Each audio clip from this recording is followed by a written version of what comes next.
Ladies and gentlemen, welcome to Mark Bell's Power Project podcast, hosted by your man, Mark Bell, co-hosted by Nsima, Inyang, and myself, Andrew Zaragoza. This episode was recorded on July 12th, and it is just with the Power Project crew. This comes on the day after UFC 251, so we talked a little bit about that. Hope you guys enjoyed that fight card. We did, except for that main card was kind of a letdown, but hey, what can you do? Masvidal took the fight on 6 days' notice, so that's pretty damn savage. We also talked about a little bit of history about the Slingshot, since it is coming up on the 10-year anniversary. We talked a little bit about its roots, but we ended up talking more about Mark and Jesse Burdick's time when they would go around the country doing CrossFit certifications. Mark has talked about this in the past, but it was really cool to just kind of dig a little bit deeper into like, and I didn't even know if he even got paid for that. I know that sounds crazy, but when he does a seminar these days, he does them for absolutely free. And then also we talked about a huge announcement, because I believe this is the first time Mark has ever talked about it on air, in public, anywhere. But we do have a supplement line coming out very, very soon. So if you're like me, you're a dork for supplements, it's very exciting to hear him talk a little bit more and reveal a little bit about what's coming, including what he plans on calling it. And then lastly, we talked about how some people might have a goal in mind when it comes to their physique, their fat loss, even strength goals, how we kind of don't really understand how long something like that's going to take. So what that turned into is Mark and Nsima coaching me on my physique right now.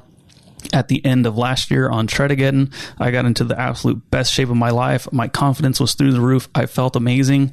And then I feel like I didn't do a very good job with my rebound, and I would like to get somewhere near where I was. But again, someone like me, I don't know exactly how long something like that should take. I don't know the exact steps that I should take. So they consulted me on that, and I'm really excited for myself and for you guys to hear what they had to tell me.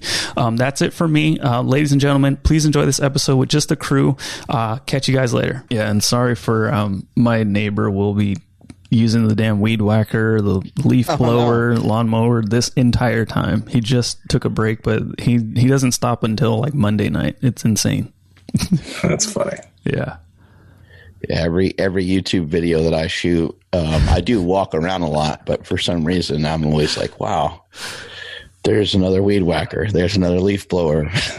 So anybody who's hopping on those 10-minute walks, pay attention to how much leaf blowing and how much weed whacking we do in America. I'm not sure what the major problem is, or weeds. If leaves are really causing a big issue, but apparently the second they hit the ground, we need to blow them away. It reminds me a lot of the Truman Show, like how everything is staged to like just for this one guy. Like I feel like these people are hired by the government to just have like fucking gas powered weed whackers going nonstop. They're extras. They are, yeah. They're what are they called? Non-playable characters, NPCs. They just like happen to walk across the street. You're like, I swear I saw that same person yesterday at the same time. Yep. But maybe not. You're like, oh, I'm kind of imagining things probably. Like, nah, that can't happen. That's silly. That's coincidence. But yeah, I'll have Instagram, so you have to. I don't know if you can text it to me. Oh, you're on Instagram. Yeah, okay. We could send him a link, and he'll be able to watch it. All right, yeah, I'll send him a link. It's so funny. Mike Tyson finds out he's part Congolese, and it's like the greatest thing in terms of what they say. He's probably so excited. I'm a nigga from the Congo. It's so funny, yo. You gotta listen to it. Hey, and Akon was on there too. He's like, they, I'm not even gonna go into it. He's like, they fight gorillas and shit. I'm just like, wait, what are y'all talking about? This isn't good. You guys cannot be saying this. Amazing. People are gonna believe it. My 1% Congo is extremely proud. Yeah. Oh man. But yeah, me and Nsima were talking about the fights last night. Pretty good stuff, man. But I feel like... you listening to it? He is. He got heart of a Congolese. That from the Congo. Ain't that some bullshit? No, it's not. No. Listen, can I tell you something about the Congolese? This is why they at war today. The Congolese, these dudes kill gorillas with their bare hands. Yeah. That's why Mike was so strong. Yeah, for sure. Man, it didn't matter. Yeah. Pop, done. Yeah. Congolese, you're gonna find a whole bunch of mics over there. Wow. But that energy is like fearless. Yeah. Conquerors. Taking on gorillas. Straight up. Like they will literally go toe to toe with a gorilla and win. It's great to see Tyson's reaction. He's like really taking it in. He's like, So yeah, it makes a lot of sense now. Dude. Oh, and then Brad Rowe posted a picture of him on a boat with Mike Tyson the other day. Oh, that's sick. I was like, what the fuck? How'd that happen? But pretty dope. Weird. Yeah, it was very random. It was just a bunch of dudes all jacked on a boat. Did you guys see those fights though? Both of you guys? I did. I caught some of them. Yeah. Okay. Pretty cool stuff. One of the guys did a big weight cut, right? Yeah, Masvidal. He got the fight with 6 days notice, and he had 20 pounds to cut. Oh. He made weight, but I mean, it's very apparent that he was not prepared for that fight. And sorry, maybe that's not the right word, but like you can just tell, like when you're not at elite level, you know, like that's. I think it was too little time, and that weight cut probably just did. I mean, 20 pounds, dude. Like, would you even be able to function like at that, big of a cut? Well, it's hard to compete at that level. It's very difficult to compete. I think if he was doing a physique transformation or if he was doing a photo shoot, I don't think it'd be a huge problem. But when you're trying to, go against. I mean, the best. You're trying to go against some of the best, it's going to be tough. Yeah. That's normal for a lot of those guys, right? Because like Kamaru Usman, he's a former wrestler. He talks about his weight cuts. Like he'll sometimes drop like 20 pounds. But I think like maybe for Masvidal, it's not normal for him to drop that much because he got wrecked. He really did get wrecked. Yeah, he ran out of gas pretty quick. And that's why I mean, like, the 6 days notice, I don't think it was just enough time. I mean, I don't think anybody would say that, oh, that's enough. Nobody. But credit to him, dude. He took the fight on 6 days notice. And I understand it was a huge opportunity to, go for a belt, which has been, I mean, shit, he has like over 40 fights, and that was his first time, getting a title shot, I think. So you can't blame him. But at the same time, like if he were to say no, you could have been like, oh, like I can't believe Gamebred's backing down. But instead he's like, no, fuck that. Let's do this. It was pretty funny. It was very like much staged, but on the flight out to Fighter Island, which is fucking insane. He was like eating pizza, like trying to cut weight. But I mean, who knows? But I'm pretty sure that was fake, but it was just pretty funny because he's just having fun with it, so maybe the 20 pounds wasn't that bad for him because, they're all fighters and they're used to it.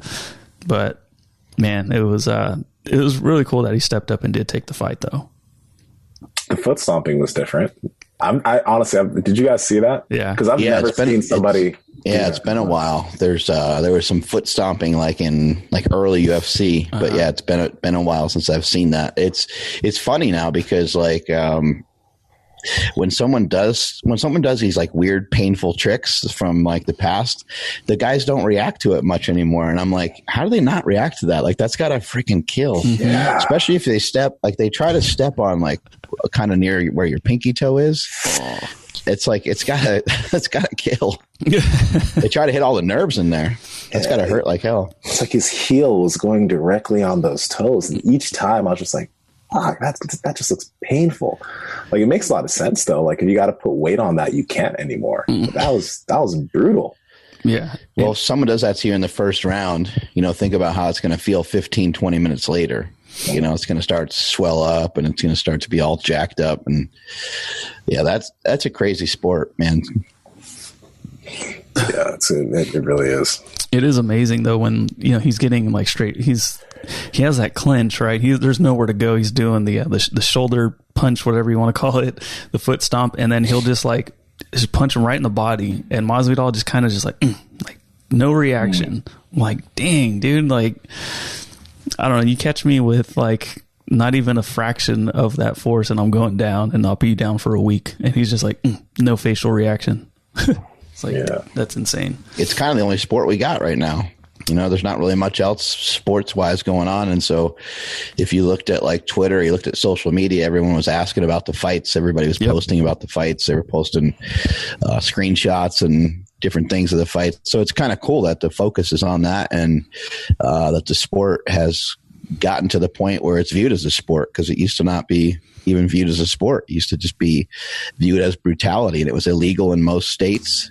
The UFC was banned in a lot of places. The UFC was like the original UFC, the first like 5 of them or so, they couldn't get them sanctioned anywhere. I think they even had to move them last minute because of things like that. I think they were like, one time they were going to be, I think I got this mixed up, but they were going to have an event in like Colorado, and then they had to last second go to Oklahoma. Shit. And it was like the same week of the fight. It was just within a couple days. I think they already sold tickets to it and everything. So they've been through a lot, but congrats to, Dana White and just what they've been doing, like teaching people over the years. I think Joe Rogan's a big part of it. I think the announcers are a big part of it, because they've been teaching people about Brazilian Jiu-Jitsu and kind of the art of fighting. And look at the two guys that beat the hell out of each other. They're sitting in a press conference talking, about the fight intelligently, and no one's really messed up. They both seem like they're totally fine. I'm sure within a couple of days, most of the whatever bumps or bruises they got, they'll heal up just like any other sport. Yeah, and you're right. I mean, it was only just a couple years ago where they weren't allowed to fight in New York. Right. So, like, they've come an extremely long way. And they had their first ever fights in Madison Square Garden. Yeah, that was sick. And then now they got their own island, which I don't know which one came first, that fighter island or like what the NBA's doing and doing like their whole like secluded setup. So Nsima, if you don't know, they're basically like in Orlando, like where like Disney World is. Oh, the NBA? Yeah, and like the teams that made it to this last like play-in like season, they're all quarantined. They're blocked off. They can't come in or out. Like they get tested, you come in, and that's it. Nobody can come in and out. And so that's what a bunch of people were talking about. Like, well, how are they going to get their side hose in? Or you about to have a lot of mad basketball players. Yeah. Like you got to, oh my God, you got to think. That's true.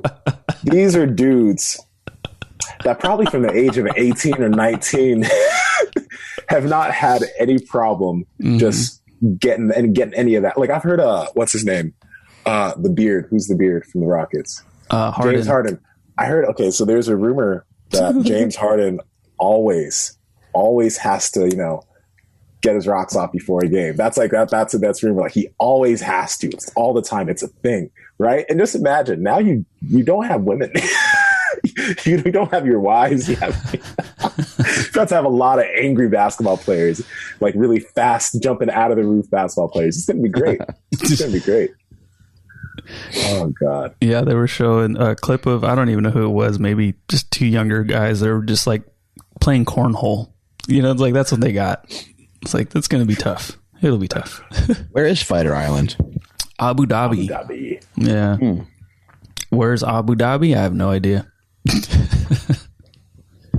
Yeah, it's kind of a cool idea that they put that together. It's pretty amazing. Yeah. The amount of money needed to do something like that. Also, though, it's like that organization, they've killed it. It's amazing. Didn't he try to do it before, and for some reason they didn't allow it to happen? I don't know. It was like earlier in the Corona thing, and we were hearing about it, but he backed out because of something that Disney said. I don't know, but it's cool that it's working out. It's freaking amazing. Yeah. So you guys had we threw around some questions earlier via some text. I've been talking quite a bit about protein leveraging. We've talked about it a lot on the show in the past, and it's just been something I've been messing with a little bit more, just because I've given my diet a little bit more freedom as of late, and all I really try to do is I just try to make sure that my protein requirements are met, and I try to meet them first. So I try to get not always all, but a good portion of my protein. I try to get that in first, before I eat anything else. And it's not always just protein. So it's not always like straight up chicken breast or straight up like egg whites. But I found that it's helpful when it is that, because you can eat a lot more of just straight up protein. Not eat a lot more of it. I mean, you end up with a larger serving of it. Yeah. Whereas if you have like protein and fat, it doesn't fill you up as much for the moment, but it might satiate you and satisfy you a little bit longer. But an example of that would be like try to eat like 2 chicken breasts before you eat, just kind of like whatever it is that you want to eat.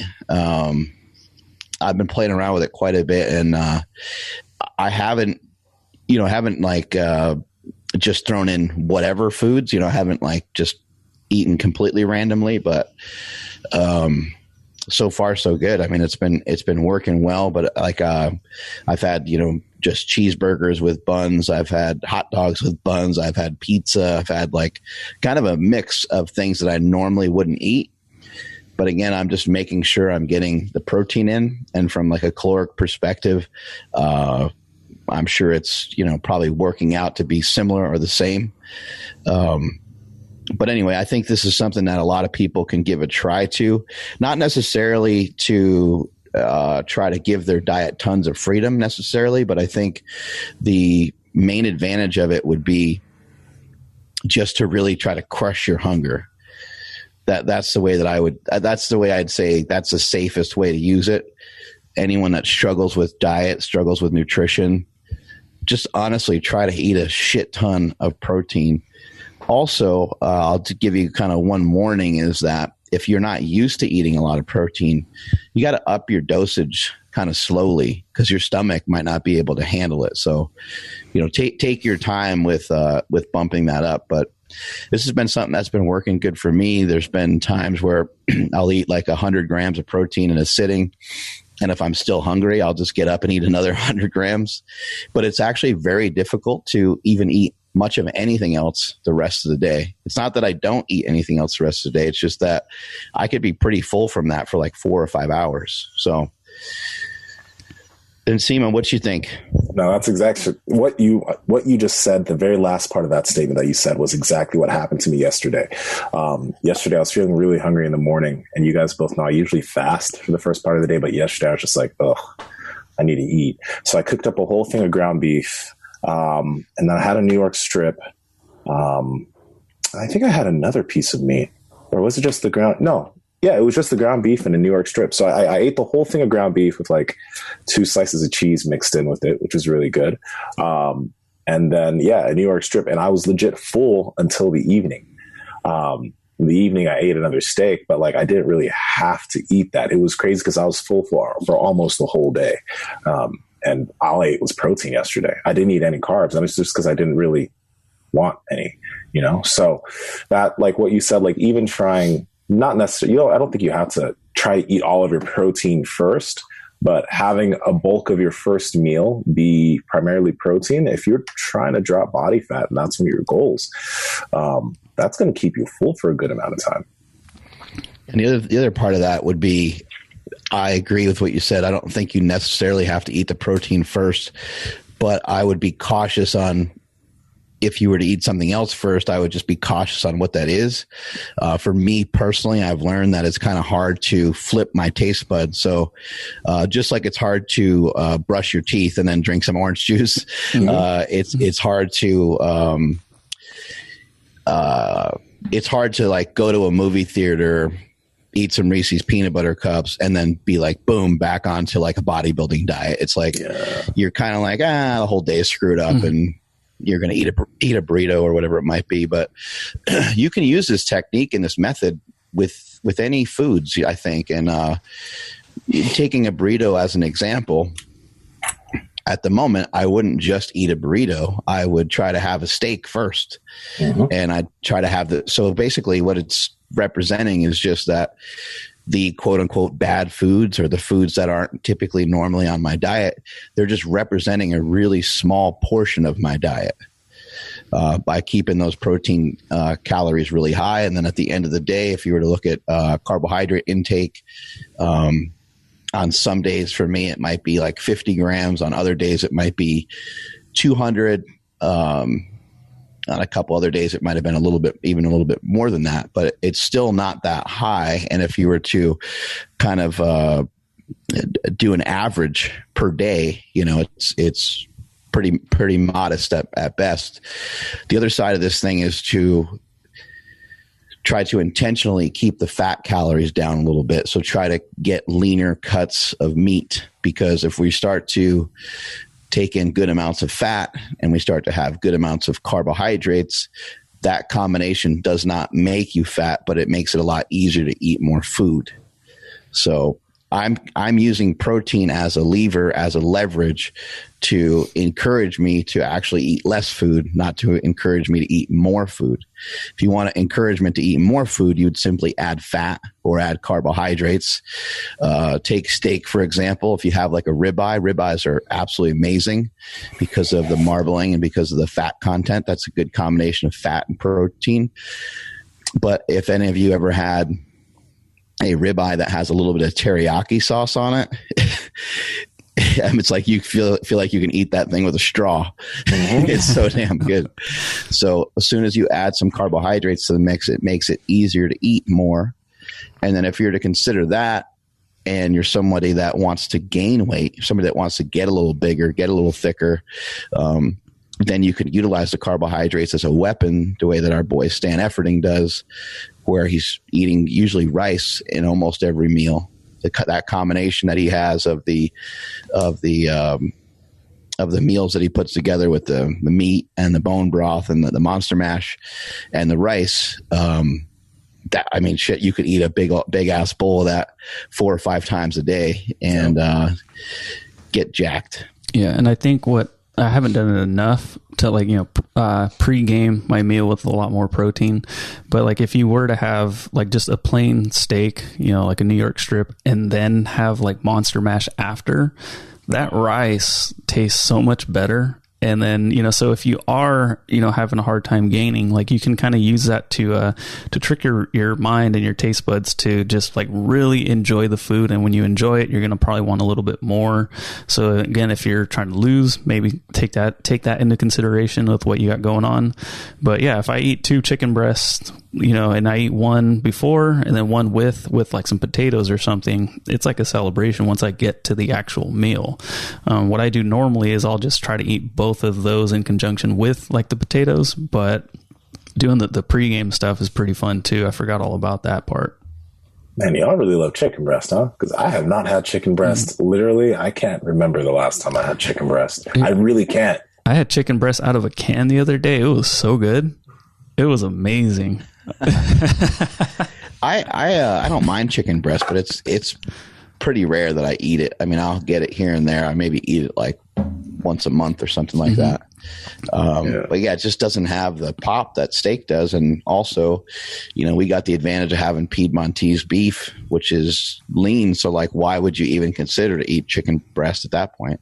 Volume. Yeah. For me, it's just volume. I got you. Okay. That's true. Yeah. That meat volume. It is frustrating though when you look at like a Piedmontese flat iron and like all the protein that's in there, and then you look at like a mountain of chicken. You're like, wait, hold on, how is that equal to that? And then even the steak has less fat. It's like it's mind boggling. It doesn't make any sense, but it's freaking incredible.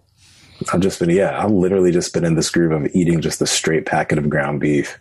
Just like add some taco seasoning and like I said, like a slice of cheese or whatever, and just mix that in. Doesn't have to be a lot of cheese, just a little bit of cheese and mix that in. Oh my God.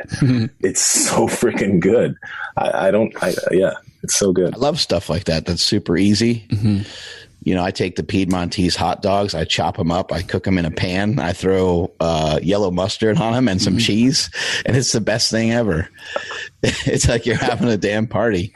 You know, there's something. I'll let Andrew do this, but I gotta talk to you guys about something after.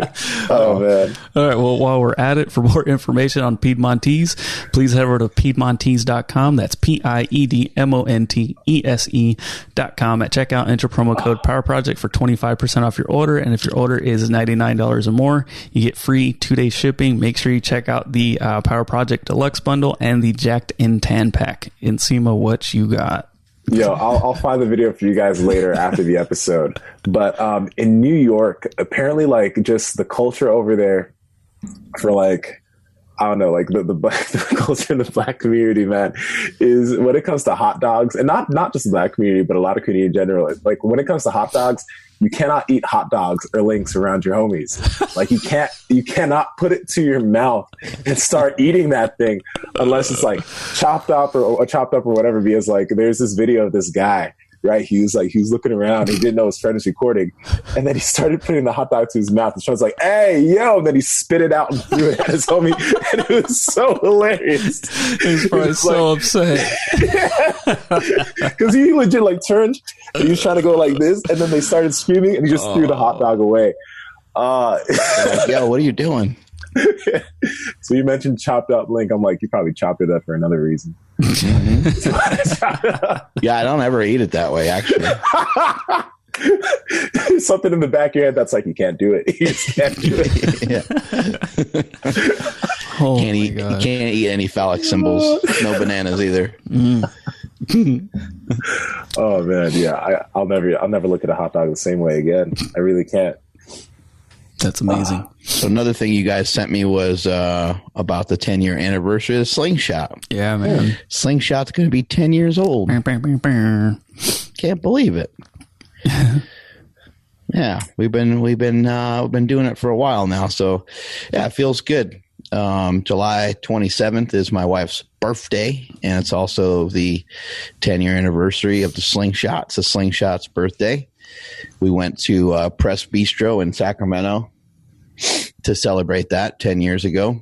I remember like we were sitting there and we were like, hey, like, did it sell? Like, cause we put it up on the website and then we just didn't check for a while on purpose just cause we wanted to see like, what would happen and stuff like that. And so we checked and we're like, oh yeah, there's like 5 orders for it. There's, and I think throughout the night there was a few extra orders, and that was kind of weird because we're like, oh, we're here spending money, but like money went into our account. That's pretty cool. Oh, that's awesome. And even from that day forward, I mean, it's like, I think people, now it's not so much about really going to the mailbox just because everything's like electronic, but people used to really fear going to the mailbox because they're like, all I ever get is bills.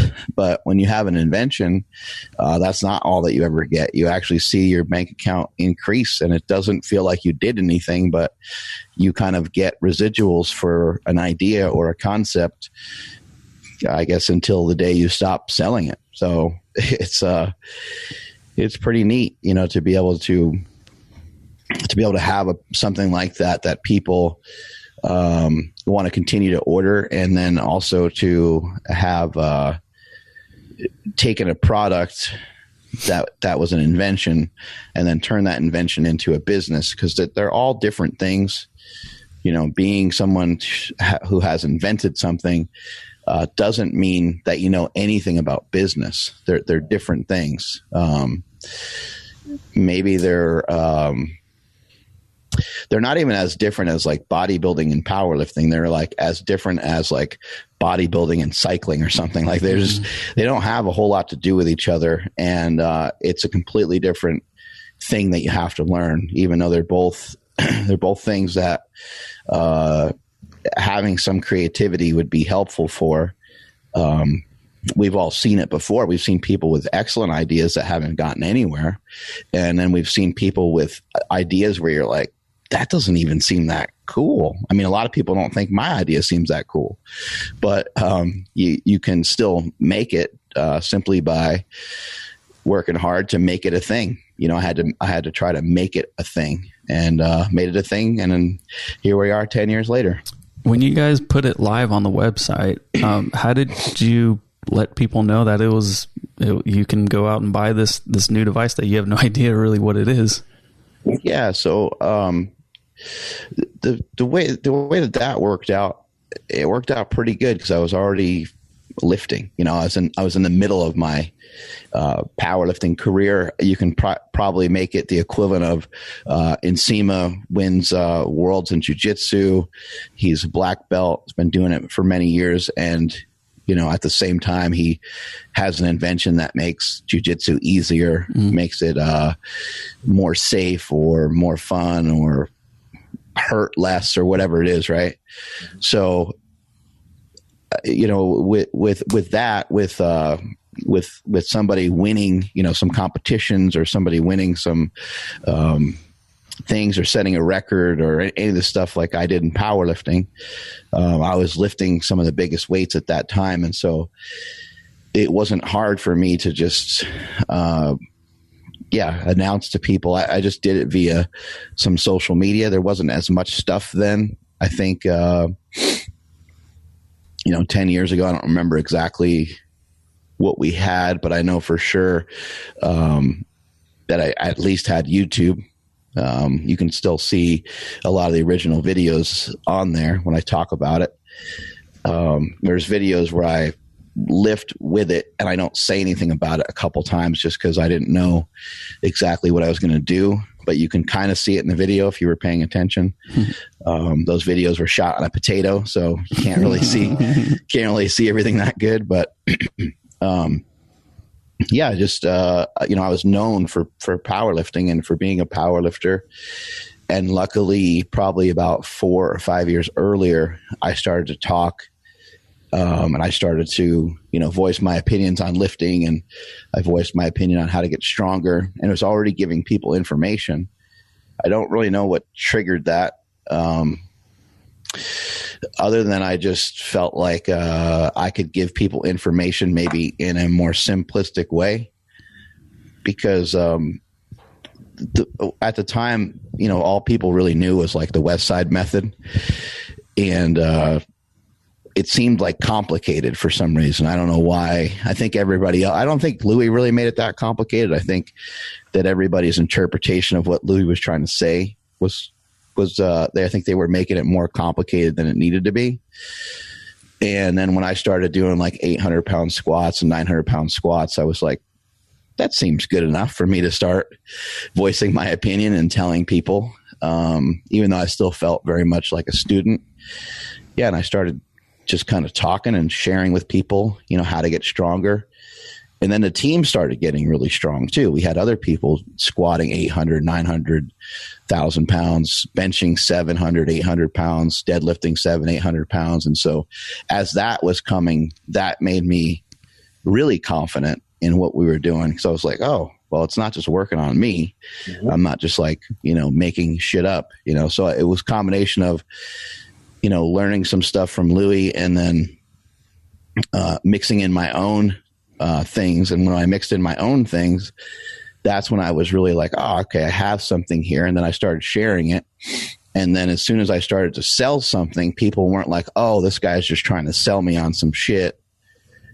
I didn't start out trying to sell anybody on anything. I just was simply sharing information. What was it like? Was there somebody that was like using the Slingshot like out in the wild where you're like, oh shit, it's reached this person or it's reached this state or, this part of the country. And, I know social media wasn't as big as it is now, but like, did you see something online and you're like, oh fuck, like that's amazing. Yeah. I think, Jesse Burdick was a big part of it from the very beginning. And having his team use it was huge. Handing everything over to your friends, and handing everything over to your buddies, like you just kind of hope that they're nice. You want them to give you, information, but at the same time, you really don't. You want them just to be like, hey, hell yeah, this thing's great. You should sell it. You don't really want a lot of resistance, but having Jesse's team use it and having people of different shapes and sizes utilize the product. Also around the same time, I was like it's interesting now because people are like, oh, I know you're so busy. Well, I'm not busy, not anything compared to what I used to be, because I used to like live in the gym. And then on top of living in the gym, I was doing CrossFit certification seminars with powerlifting. And I was just, I don't know, my kids were younger and just shit was like more chaotic. It was a lot harder to be ahead at that moment. But yeah, going to some of the CrossFit seminars and stuff was really big, because now I had somebody that was, 5'8", 5'9", 180, 190, 170 pounds, whatever they might be. And it was just more of like a regular fit person. And it wasn't just a power lifter. And I think maybe around the same time I started to look into, ways of marketing the product. Not like I was like reading books or anything, but I was just trying to think outwardly more about how I can market the products. And then I ran into something that was said by Joe Weider. And I think Joe Weider basically said, if you go to a gym, you're a customer of mine. And I was like, that's it right there. That's perfect. So if you go to a gym, you're a customer of ours at Slingshot. You don't have to be a bench presser. You don't have to be a power lifter. You don't have to weigh 300 pounds. You don't have to even be strong by anybody else's considerations. You just need to be, if you lift, then, and so that gave me a lot of insight into, okay, well, if we're going to try to be, more inclusive, and we're going to try to be for everyone that lifts weights, anyone that does resistance training, well, then maybe we shouldn't just assist your shoulders in like a bench press, push up, or dips. Maybe we should, support the elbows, support the wrist, support the hips, support the whatever, so we're just trying to think of as many different ways to try to cover people from head to toe. Marketing too. I can't believe, like, when you guys started, I don't think there was Instagram or Facebook when you guys started selling Slingshots, or was there? There definitely wasn't Instagram. Instagram came not too long after. And then I do remember utilizing Facebook a lot for stuff, but I don't remember if that was in the beginning or not. The only thing I can think of that may have been around at the time may have been like MySpace, but I don't recall utilizing that. I think it was mainly YouTube. I don't remember. I'd have to go back on my Facebook page and check it out, I guess. I don't know. Yeah, I think so. By that time, MySpace was already like fading away, and then Facebook had already more than took over, and then Instagram was an iPhone only app back in those days. So more than half of the market didn't even have access to it. So I think I was 2 or 3 years late to Instagram too. I didn't hop on right away. I was like, I already have like Twitter and Facebook, and I don't know, like we've seen this happen a bunch of other times, and like I don't want to have another, just like everybody else. Like I don't want to have to mess with TikTok or whatever the new thing is, and but yeah, eventually it took over enough. But back to your main question, Andrew, about like going around to those CrossFit seminars was big, and having other people try it on. But I think I was in Montana, and Montana is a very like simple part of the United States. I remember like I saw a sign that said like airport, and like there's the airport. Like it's not like LA. Like LA, you see a sign that says airport, and there's like an arrow, and you're like, okay, I'll follow that. And then you start following that, and you're like, oh shit, it has me turn. There's an airport sign going that way. Then you're like, there's an airport sign going that way. And you keep trying to follow it, and you always get lost. Then you end up being spit out on like some, freeway. But I was in Montana. I think I was in Billings, Montana, if I remember correctly. And I went to a CrossFit place. They were fans of super training at that time, and they had some of the product. And somebody there mentioned, they're like, like, oh man, I see your Slingshot all the time. I was like, oh, that's cool. And cause I knew it was at that gym. And the guy goes, yeah, he goes, I train on the other side of town. He's like, and I train in an area where there's like, he's like, it's real remote. There's like, you know, maybe 1,500 people in our town.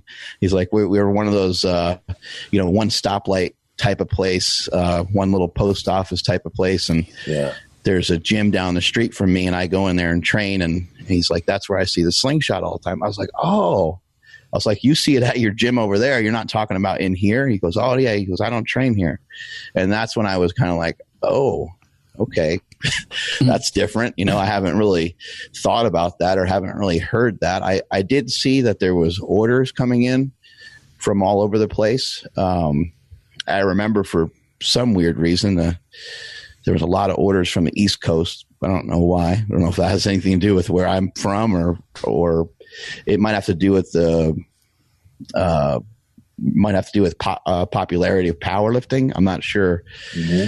But anyway, yeah, I remember that specific day and that specific moment of the guy in the middle of nowhere, Montana, saying that like he sees a bunch of people use the Slingshot products.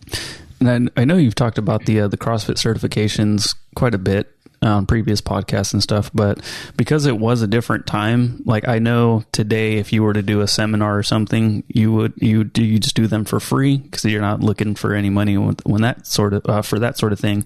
But back then, were you getting paid to go around the country to do those? Yeah, we would get paid from I would get paid from Louis Simmons. I didn't really officially work for CrossFit.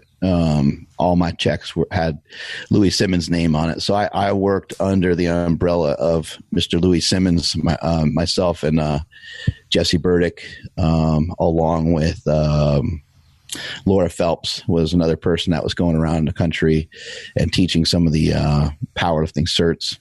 Can't remember how we got paid, but I remember we got paid well, and I just remember it was so much fun.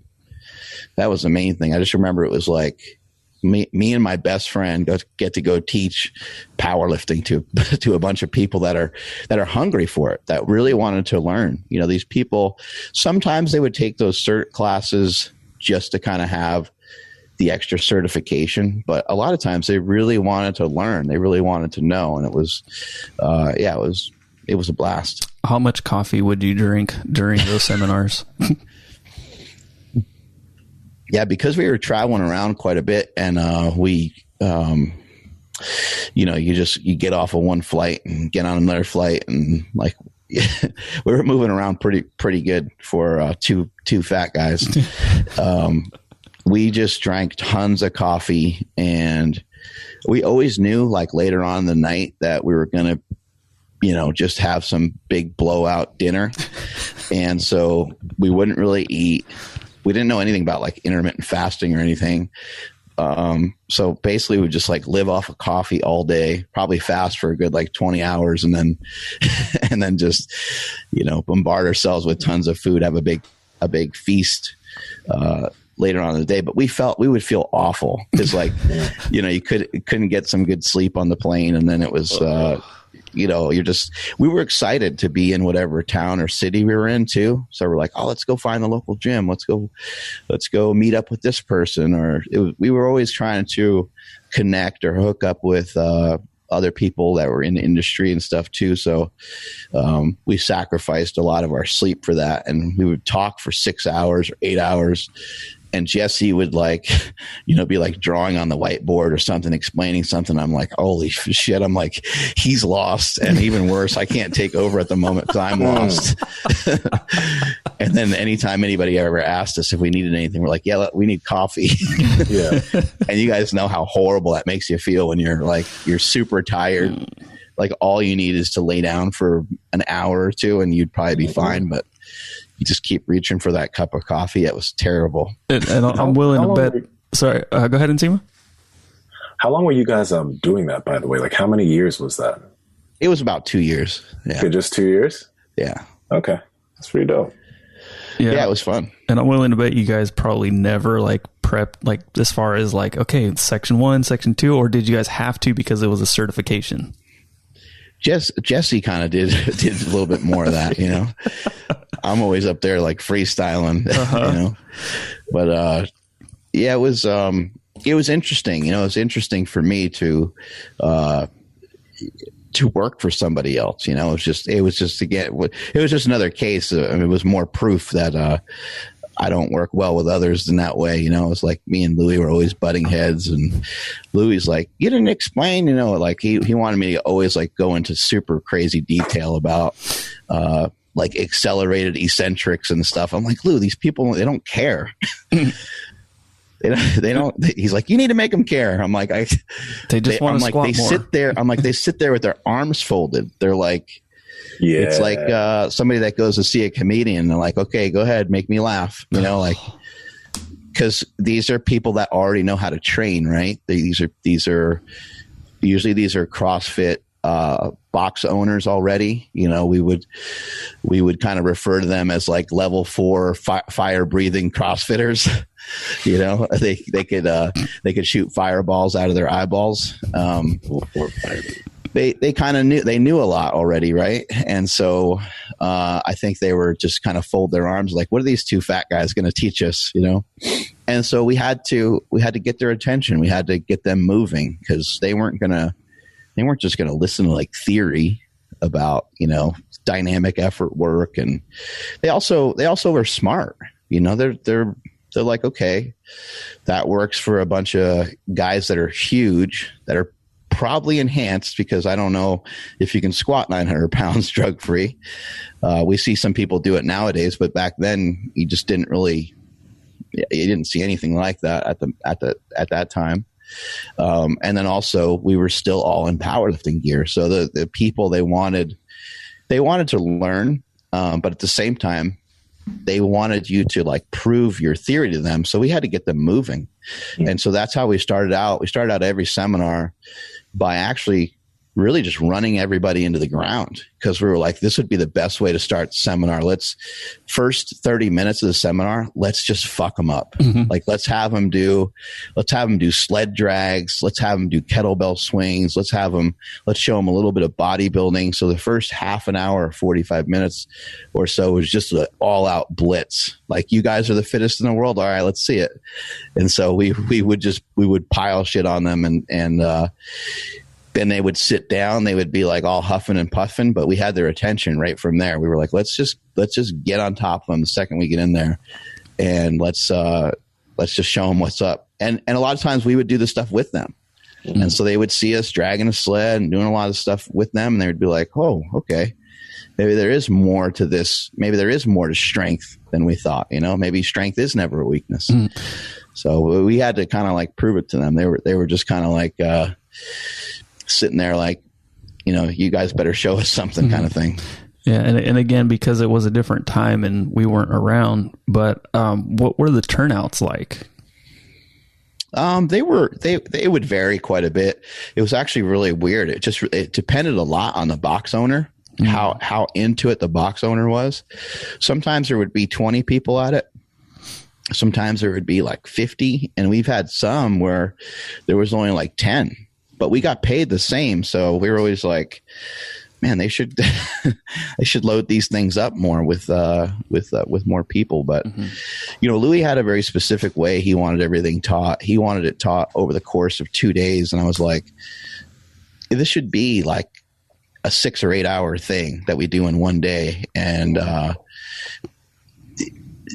we could try to teach this to people for 4 weeks straight and they wouldn't get it. So we may as well condense the course and chop some of the fat off of it, you know. But Louis wanted us to explain, you know, everything under the sun in terms of strength. So I'm curious about, like, you know, nowadays, because like the stuff that you were explaining there, it allowed them to get a certification in that weekend, right?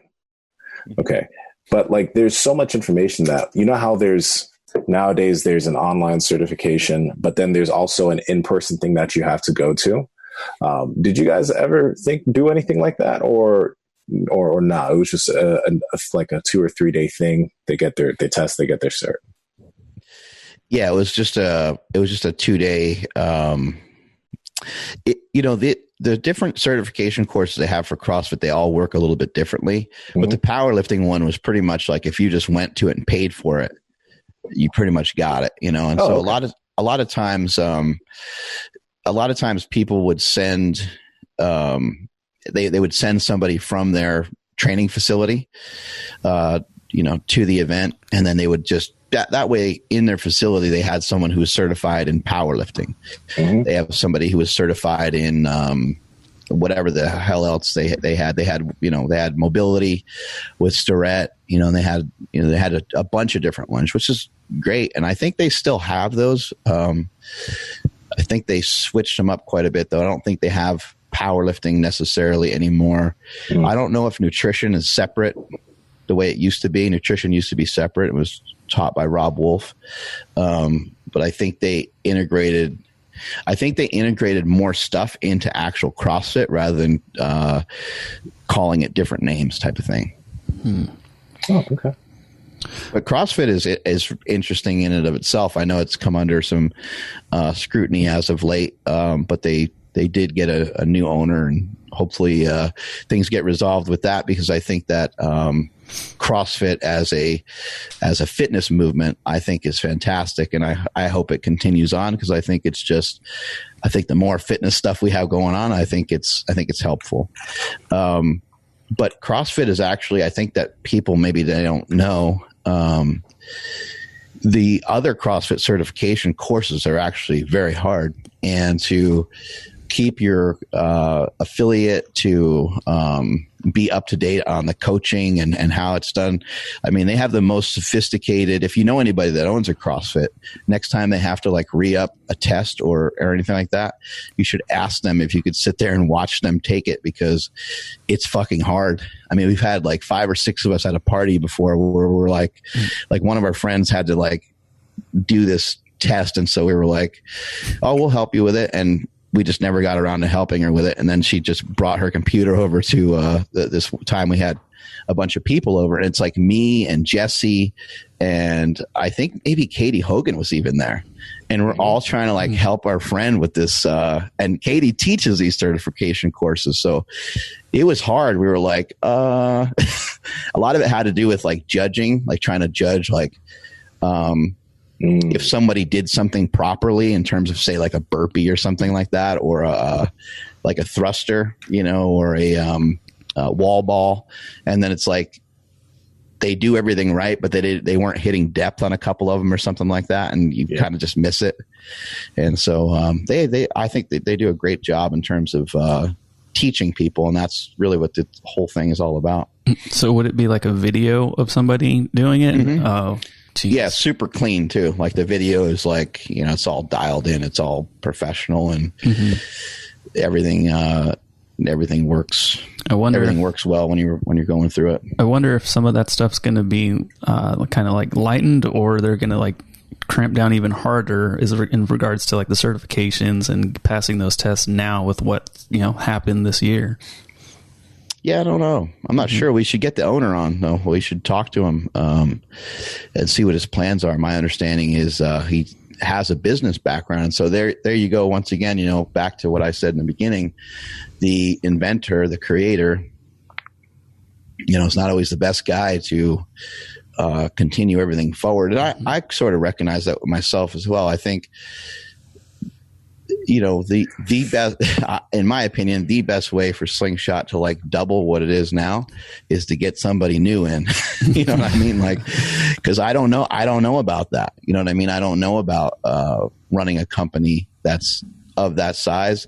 This is everything I pretty much envisioned in my crystal ball in the beginning, was to kind of get to about where we're at. And for whatever reason, nothing else ever came to me kind of beyond this point, so I'll have to kick myself out of my own business at some point, I think. But there have been a lot of you guys have come out with a lot of new products that have been doing really well and that continue to do really well. So yeah, you don't think it's just a product thing now? You think it's more so figuring out different ways of expanding it in other ways? Yeah, I think it's exposure, getting more people exposed to the products. and continued education, education of what the products are, what they do. A lot of people don't even really know how good an elbow or knee sleeve feels. Mm-hmm. Yeah. A lot of people are like, I think you mentioned, Nsima, your uncle's getting into some training and stuff. And there's a lot of people out there, my uncles, my aunts, a lot of just family members that, are in my inner circle. They work out and they know what I make. And sometimes they don't even really realize that the stuff that I have can help them. One of my uncles actually wears our sports sleeves when he plays golf. He takes pictures of them every time. He's like, I'm rocking your knee sleeves, and I think just having that extra bit of warmth, I think gives you a little bit of, gives you a little bit more confidence. And then maybe it gives you just like an awareness of like, oh yeah, that's the hurt knee, or that's the side that's a little jacked up. So I think sometimes, people don't even, and then how do you solve that problem? It's like, that's a tough one to solve. Going to trade shows and stuff, those things helped a lot in the beginning, but it's like logistically, it's just impossible to try to get to all of them and to try to get in front of that many people. But as you guys seen, when we go to those trade shows and people do try on our products, they almost always buy it because they're like, shit, that feels really good. So yeah, just trying to get more people more experience with it. And then advertising, advertising is huge. A lot of companies they're like, oh, we don't advertise. Like, we're not into that. We do word of mouth, but then they spend so much money on giving out free product, or they have an affiliate program. Everyone has to pay the price of advertising, no matter how they try to claim that they don't. You end up paying some sort of price. So in the beginning, we did do a lot of word of mouth, and we did give out a lot of free products, but now we spend more money on just anyone who has a new company. Just a heads up, like, just spend money on advertising. It's just easier.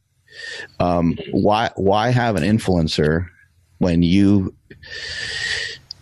don't really know the behavior of that person and you don't know their ability to sell something? Just pay an advertising company, because they're professional at it, and they'll make a sick commercial for you.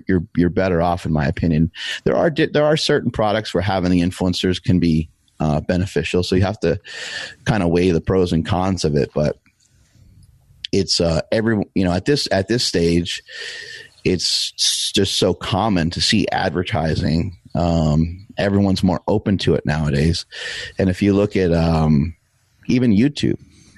In the beginning, when YouTubers started having a little bit of advertising before their videos would play, people were frustrated. Now people are like, it's like, it's part of it. And I think people are like, they're more supportive of it. Or when somebody mentions they have like a Patreon or something like that, you're just like, oh, well, that's cool, because this guy gives me like sick information, So people aren't as resistant to advertising as they used to be, I don't think. Yeah.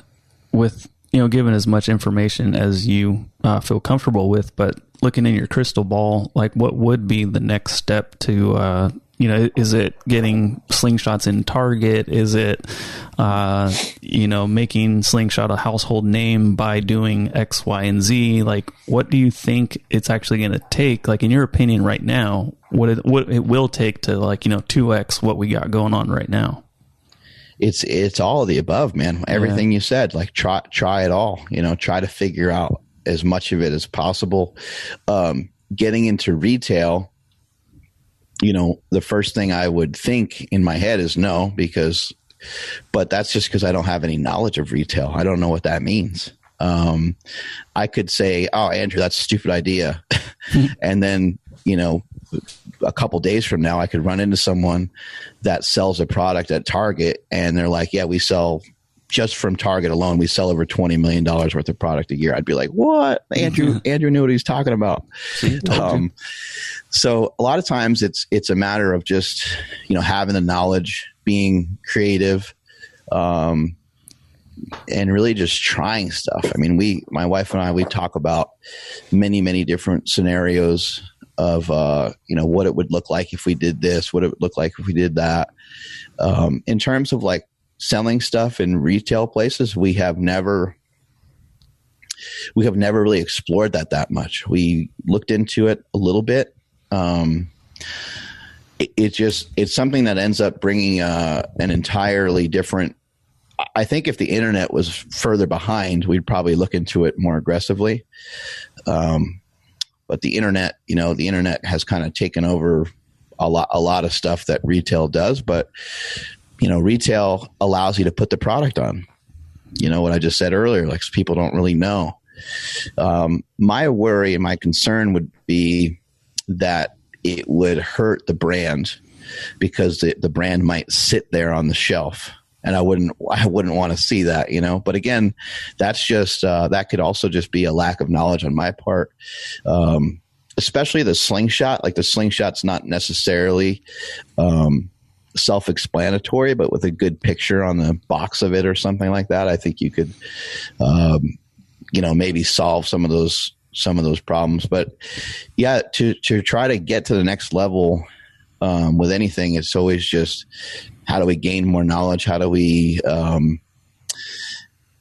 creativity is a funny thing, because if I came into the office and I said, all right, we need everybody to be more creative, then it's like you try to like put your thinking cap on, and it's kind of hard to think that way. Creativity, like it doesn't usually work that way. Usually like you're taking a shit or you're sidetracked doing something else, or like Andrew, you've had a lot of issues with your back over the years, and who better to make something for the lower back than somebody who deals with the pain. Oh, I wish they created something like this that would work this way. And so that's usually how creativity works. And we'll just have to keep figuring out ways of being creative. But I also just think, rolling the dice and taking some risks, like, maybe having a commercial on TV. I don't know, like maybe something like that would work well. We're really just kind of dipping our toes into having some professional commercials done, not just things that are just kind of standard for Instagram or YouTube or any of that. We're doing some things that are on another level at the moment, and so it'll be interesting to see. I'm really excited about the future of that, because we have a few commercials on the horizon that are just, they're fucking awesome. They're really cool. And then, we also have supplements coming out, and that's, it'll be under a different brand name. And that will take us to a new category where we have a couple of things that we're working on that I've been trying to work on for a really long time, but again, just didn't have the knowledge of how to work on it. We have a lot of stuff in the apparel category.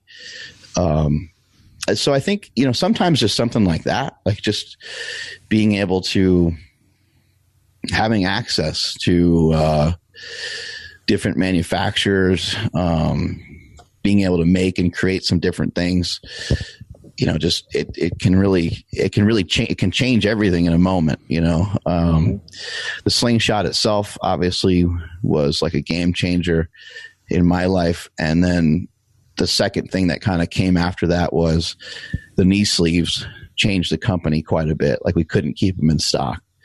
And that's kind of the goal, is like you're looking for the next knee sleeve, something that we have at the offices now that I can't really talk too much about. I feel like it's a product that can be a real game changer. The only thing is it's just from a logistics standpoint, it's not anything that we normally deal with. It's a bigger item. It's a item that takes up more space and more room. And so again, it's like, well, what do we know about shipping bigger products? We don't know much about it. I know that my logistics guy knows a lot about it, but I don't know how much of that we want to get into, or do I want to just like license this thing out to a different company, or we'll see what we're able to do. Not everything's always about profitability either. A lot of it's just about making a mark, making the world a better place to lift, right? So as long as I can do that, then I don't mind kind of giving my product to another company to have them make it because they'll do a better job, that kind of thing. Quick question, because there's probably someone listening that wants to get into stuff like that. If they don't know someone like you who knows like individuals who know manufacturers, do they just Google search manufacturers and go from there? Because like you've probably had to go through so many different bad manufacturers until you found someone that helped you figure, or someone that like you were able to make something good with. So how does someone go about finding a good manufacturer? Yeah, the internet is powerful, and like I took my iPhone a long time ago, and I typed in knee wrap manufacturers, and manufacturer number 1 wasn't very good, but manufacturer number 2 was perfect, and that's been the manufacturer I've had since that time. So that's worked for 10 years. Just don't give up. A lot of people, they run into a roadblock and they give up, or they maybe put too much from a financial perspective into the first thing they did. Just try to have you have a small pain threshold in the beginning. For example, when it comes to like betting, Michael Jordan, he's kind of notorious for making bets, but I would imagine that he could be like, yeah, well, I'll bet you on that for $50,000. And other people are like, wait, what? And so if you remember in the documentary, a lot of times when he bet, it was like $5, $10. And that way it's just because the other guys can't afford to have that amount of money out. And so from a business perspective, just if something sounds like it's a stretch, if something sounds like it's a little too much and you're not that far along yet, then don't do it. Don't overstretch yourself. Don't just try to do things on the cheap. Try to explain to people that you're new. You're like, I don't know what I'm doing. And I'd love to get this product off the ground, because a lot of times a manufacturer can help you. They could say, all right, well, because they might just think, okay, well, if I can make this thing for this guy and this ends up being something he sells, 10,000 of them every year, that gives me, some business. And so sometimes manufacturers should be able to make prototypes and stuff like that for free as well. And when they don't, then, you might have to kind of poke around for some other people and find one that will. Because a lot of times they want your business. They should want your business, and they shouldn't have to make 75 iterations of what it is you're looking for, but they should be able to make you a couple of them in the beginning to kind of get you going. At this point, we get a lot. We get an insane amount of samples that are free. But I'd also say that a smart manufacturer, someone that's been around for a while, they kind of include that in the price of the product as it is. So there's a couple extra cents, or maybe even a couple extra bucks tacked on to every product that you have, kind of forever, because they know that there's going to be some back and forth on each item. Yeah. The other thing is too, when it comes to manufacturers, you really want to be able to see, what they're capable of. So you may want to ask for, like what can they? You might not be aware of all the different things that they can do. For example, they might make T-shirts, but you might not know that they make mugs as well. They might be able to make notepads. They might have access to all kinds of stuff. And so you may as well kind of ask, because sometimes they do all of that themselves, and sometimes it's like easier for them to act as a middleman for you. And so that's what you want to know when it comes to having a manufacturer. But they're not hard to find. Not like they're hiding, Yeah, we get DMs every day from somebody talking about what products they can make, and willing to send samples and stuff. So they're out there. But one thing real quick, it just reminded me when you're talking about betting, last night during the fights, they showed a tweet saying that somebody bet $200,000 on Masvidal to win, and if he won, he would have got like a $660,000 payout. Damn. But yeah, so it's like if you're having a bad day, just remember somebody lost $200,000 on a freaking bet last night. Yeah, like that's painful. Who knows? Might have been a drop in the bucket for that person. Could have been. It's yeah. I don't know. That's that stimulus package, I guess. the business payouts or whatever they're called, buyouts or right. That sort of thing. But Mark, you mentioned. Sorry, I'll ask you about that in a second. But did you guys ever think like maybe if you just get into more gyms, as far as like hey, like we'll come out to your gym to demonstrate the Slingshot. You guys can sell it and maybe like break even, whatever it may be, but maybe something like that to where, it's like, like the Target example where it's like, well, shit, that thing is in a package. I have no idea what it is. They can't like do a demonstration there, but at a gym, maybe that would be an easy way to get people in the Slingshot to feel it, right? Because then they can just put it on and then like, oh, let me go try this out, or let me go do some push-ups or something. Yeah, we've done some things like that in the past, and those things have been fairly beneficial. A lot of the seminars I used to do, we would just bring like product, and we'd set up a table and we'd sell some stuff, and that worked well. But it was just always like, we'd sell like, I don't know, 10 slingshots and sell, 5 pairs of knee sleeves or something, which is great.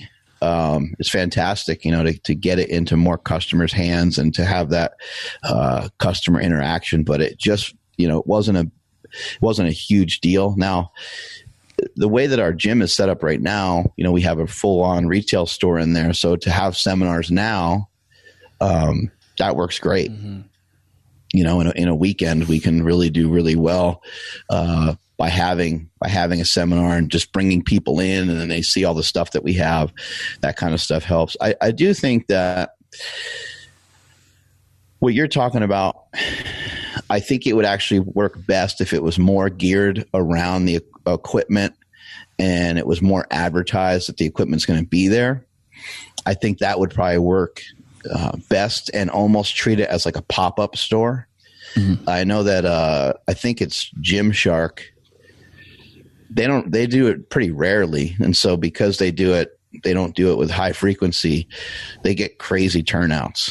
But they'll sometimes go to like they'll go to various gyms, some of the more famous gyms in the country, and when they do, they'll have a new release of something top secret that they haven't talked about yet, and they'll do a lot of giveaways, and they sell some product, but the whole thing is it's more like a branding thing. But yeah, I heard that they did Gold's Venice this year, and they had like, I don't know, like 1,500 people there or 2,000 people there, like that. And a lot of the Gold's members didn't know. Oh no, they didn't know, and it was just like, I think they saw the flyers and stuff, but they didn't have any idea what it was going to be. Mm-hmm. It was just like total madhouse chaos. But I think doing something like that could be fun. It's always a good time. It's a matter of figuring out what's the best usage of our time, and what has the best impact. But I think, we've kind of talked about it in the past. We've never really actually have done it, but we've talked about like super training, like going on the road type of thing, bringing some lifters, bringing a couple of Slingshot employees and going to, a fairly big gym in Southern California or something like that, and having a kind of like a party / seminar / like a Tupperware party. You're just like trying to you're trying to like hawk some products in addition to giving away some information type thing. Yeah, I was just thinking it could be like we make our own like Slingshot certification course, and then any gym owner or somebody that works there can pass the test, and then we have like a link on our website to like who sells the Slingshot, and so people can look at it that way and be like, oh, this place in Nebraska, wherever, they actually have the Slingshot there. I can go test it out. It would certainly be a lot of fun. Yeah. We do have vendors. We do have people. We got various gyms, various people selling the products. Again, in the gym, even in the gym, like I just, sometimes when you go to a gym, you sometimes don't even remember what they have or what they don't have. Like there's like a pair of like, Vallejo or whatever, Vallejo, however you say that company, it's just like lifting gloves just sitting there, but they've been sitting there for like 20 years, like I don't want my product just like kind of sit there for a long ass time. And it's not that it's a bad product that's sitting there. It's just that probably people kind of forgot that it's there, or they're not super excited for it. They're not searching for it there. Whereas if they go into a department store, they might look for, a soft belt, lifting gloves, those types of things. So, yeah, trying to figure all this out has been interesting. The main thing that we've noticed when the product does move well at a particular gym is just a level of interest of the gym owner, because sometimes somebody comes to the front desk and they're like, "Man, I don't know if you know anything about like shoulder injuries. There's someone I can see, but like my shoulder's killing me. I love bench pressing." And a lot of times those gym owners that are passionate about the product, they're like, "Oh, you ever try out a Slingshot? We have a couple floating around the gym for free. You can try one out. If you like one, you can buy one. We sell them right here. In addition to that, you should check out our massage therapist." Like a lot of times there's gym owners who are really smart on upselling the members on the various things that they have. Oh, maybe you're super tight. Maybe you should check out our yoga class. We have yoga classes every morning. When you come in here at 9:00, we also have, I know it's probably different for you. You like to lift, but we have some yoga classes that might help open up your shoulder. It might be something that's useful. And then you get, you get the members paying for, that's the whole goal. You want the members to continue to pay for more stuff. Mm-hmm. And then you mentioned something that I think might be the first time you ever mentioned it, at least as far as I know. You said supplements.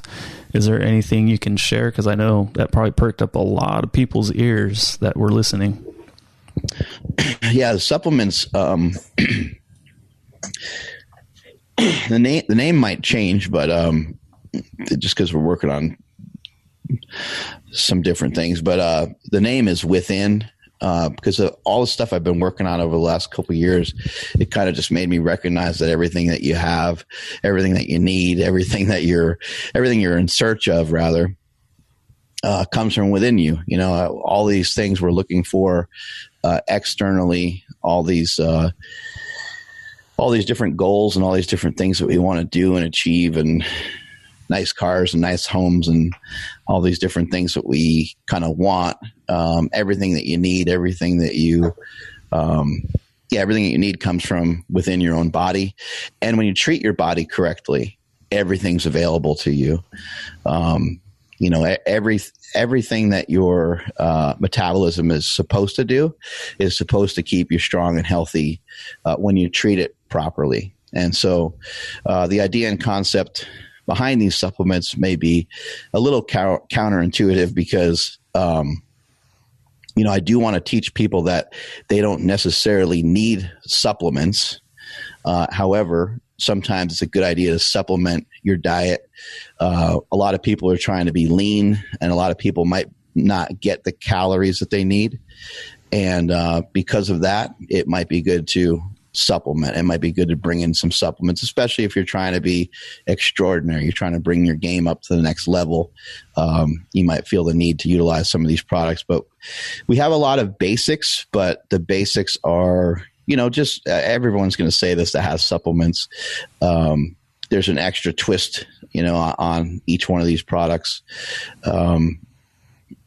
I can't say a ton about each thing yet, but as we get closer, I'll make people more aware of what we got. But I can say this. I can say we have a pre-workout, we have an intra-workout, we have a sleep aid, we have a protein that is different, and that so far tastes good, but we're working on getting a little extra on it, because I want it to be I want the flavor profile of these things to be really on point.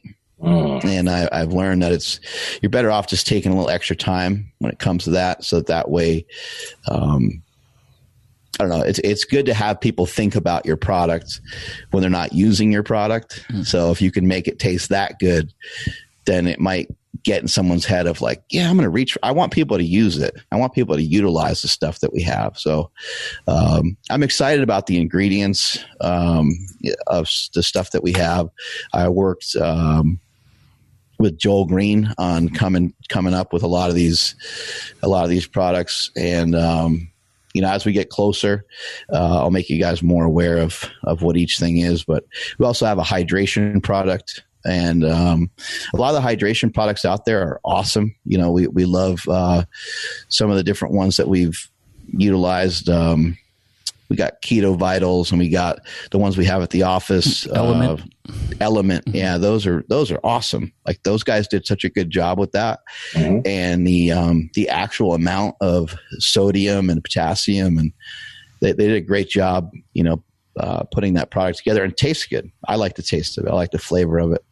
But what we did is slightly different. On top of it being, a hydration product, it also has a little bit of that fizz in there, because I know that a lot of us like to have our soda-like drinks that don't have any calories in them. So it's got a little fizz to it. And it's going to be a powder? Yeah, it's a powder. Yep. All right. Yeah, and there's also a little twist on the type of salt that's in there. So I'm pretty pumped up about all these things. So we'll see what the hell we can do with them. But out of the gate, it will be different than Slingshot, because we will advertise, as soon as we come out of the gate. We also made a coffee. We made a tea. But I think those things are going to be kind of second round things that we bring in, because we have like 8 or 9 items, but we were like, let's do like 6 at first. Just to get this even off the ground will be like $200K. It's going to cost some money to get it off the ground. But for us, and for to have a supplement company for that amount of money, even though it sounds like a lot of money, is actually very it's not a huge, if something was to not go right with it, if it was just a total loss, it wouldn't kill us. It wouldn't, not like we're chopping off body parts over here. So yeah, I'm really excited about it. I'm fired up. Yeah. What you mentioned about taste is super important, though, because it's like, I've had a lot of proteins, but the one protein that you guys make is the Keto Pro. That's the one protein. There's one chocolate protein that I consistently am like, that's a really fucking good protein, and that I want to drink. Other proteins are just like, it's all right. and that was a huge consideration with the Keto Pro, was it has kind of a little bit of a malt flavor to it. And so that's kind of rare amongst protein powders. You usually don't have that flavor, that taste. And so, in my opinion, what attracted me as I was working on that flavor was just that it was different. And I noticed, like, there was a couple times during the day where I was like, I feel like having a Keto Pro. And I'm like, well, that's different. Like, I'm not usually like craving a protein shake. I'm like, that's pretty cool. And that's how I knew it was going to, work, and knew it was going to work well. And we'll be keeping some of those other supplements that we've worked on as well. We'll be keeping the protein powder and the Keto Pro. But we will we will just eventually, it might take some time. We'll eventually kind of integrate them into the Within product line. Yeah. Keto Pro and some heavy cream. It's so good. Oh man. That's the part. How about some heavy cream and some heavy cream? Everything was good on its own. And then, so are we thinking a 2020 release for the supplement line, or maybe 2021? 2020 has been amazing, so why not, right? It's a great year. Yeah, why not lean into it? Yeah, everything should be good to go. Everything should be good to go by like November or something like that. Wow. Yeah. We still have a little ways to go with, some logos and a couple things, but like it could be pushed along maybe faster than that. But, I think that would be good to try to get something together by November. Dang, that's exciting, dude. And Nsima, you asked a question or kind of mentioned something in here as we were texting each other this morning. You talked about like kind of timeline for goals, with like, this is more of like a body transformation thing, but you also said that like most people underestimate the time it will take. And, I'm just kind of concerning this back to, the time commitment of like making a business and of, getting something off the ground. I just want to kind of tell people that like it just consumed a tremendous amount of my time to put the stuff together that I put together. And, I didn't do much else, in place of it. So it was kind of just to get, and I think body transformation, I think ends up being similar. And that's what makes it so difficult, is that if you want to be in good shape, it's going to take you a tremendous amount of time. And then what happens with time is that you lose power over time. You start to get fatigued. You start to get beat up. You start to get worn out.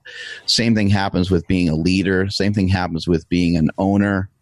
One of the most amazing traits of a really good owner is to be patient and is to repeat yourself often. And I remember I went to a seminar one time and I was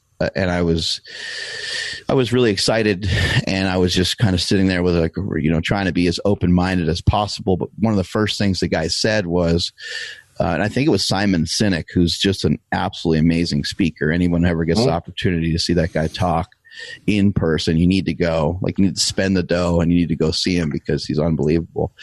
But yeah, the first thing he said, and it made me pissed. I was like, he said, great leaders repeat themselves. He's like, you have to repeat yourself.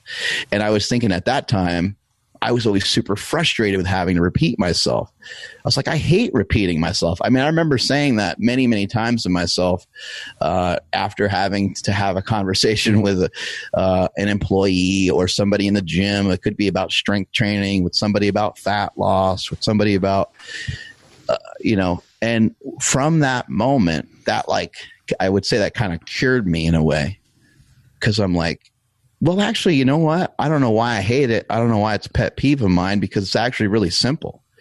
I just need to repeat the same thing I said yesterday, and I need to say it every day, and I need to pretend that it's new. And it's been huge for me, because if you watch some of the YouTube videos that I put out, you'll see in almost every single video, I say, hey, don't forget about your 10-minute walks. Don't forget about your 8 hours of sleep.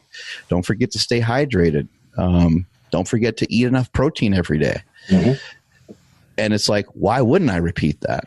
Because, from a few different vantage points, it makes a lot of sense. Number one is, if you're still communicating with the same person, maybe they slacked off on that a little bit. And maybe you could be the one to give them enough energy to continue to do it. The second part of that would be, well, what if it's somebody new that just hasn't seen it, just hasn't heard you talk about it before? And so sometimes you got to repeat a lot of the story over and over again. If I say, hey, look, I do a minimum nowadays of 5 miles of walking, I can't just say that, because now someone's going to go out and try to do 5 miles of walking, and they're going to do that for a week, and they're going to mess up their feet, and they're going to maybe hurt themselves a little bit because they just don't have a fitness level that works well with walking that's walking really far. Maybe the person's 400 pounds or something that's listening to it.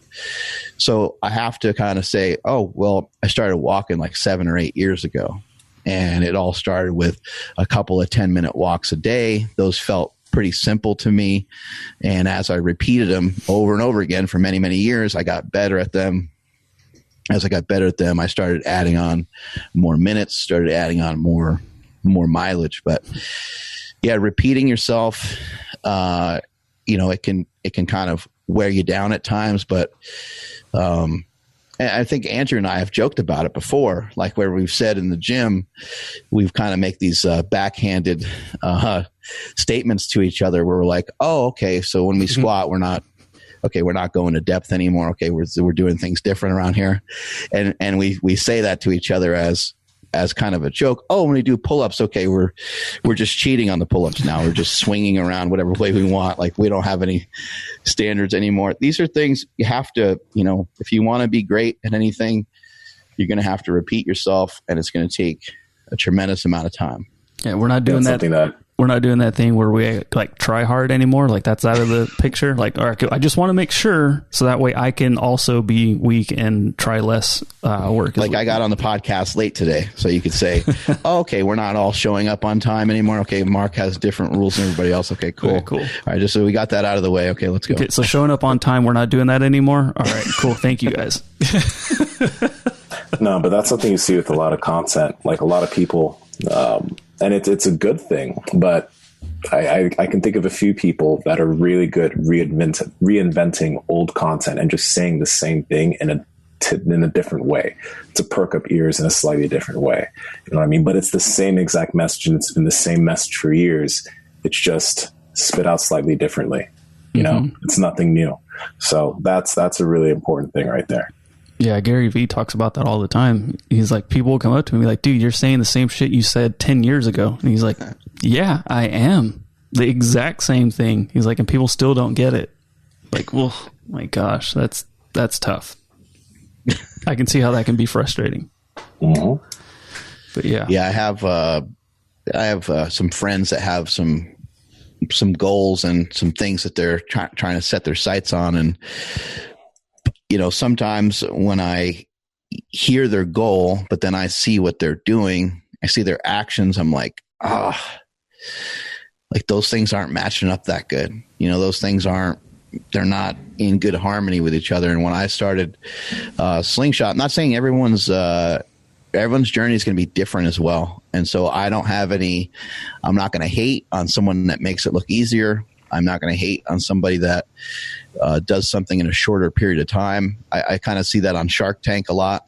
When the people that are on Shark Tank, they're like, it took me 20 years to, get my business off the ground, and I had to make all these sacrifices and stuff. So everyone's sacrifices and stuff are going to be different, but they need to be made. Like you have to make sacrifices. You can't just,